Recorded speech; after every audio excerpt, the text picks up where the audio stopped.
শোনেন ইমাম সাহেব, আপনাকে যেমন মসজিদে রাখতে পারি তেমন তাড়িয়েও দিতে পারি, এটা মাথায় রাখবেন।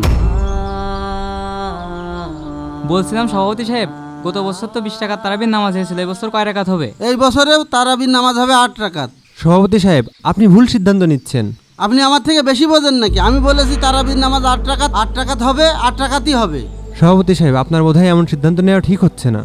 আমরা প্রতিবার 20 টাকার তারাবি পড়ি, এই বছরও 8 টাকাত 12 রাকাত না 20 টাকার তারাবি পড়বো ইনশাল্লাহ। আমি কখনো ভুল সিদ্ধান্ত নিই নে।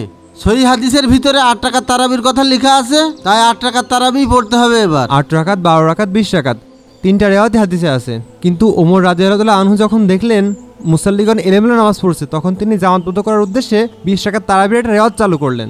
20 টাকার তারাবি তো বেদাত, সহিহ হাদিসে 8 টাকার তারাবির কথা লেখা আছে, তাই 8 টাকাতেই পড়তে হবে। 20 টাকার তারাবি বেদাত মানে? দেখেন সভাপতি সাহেব, আপনি দিনের গভীর জ্ঞান অর্জন না করে এভাবে মাসালা দিতে পারেন না। কি বললেন? আমি মূর্খ?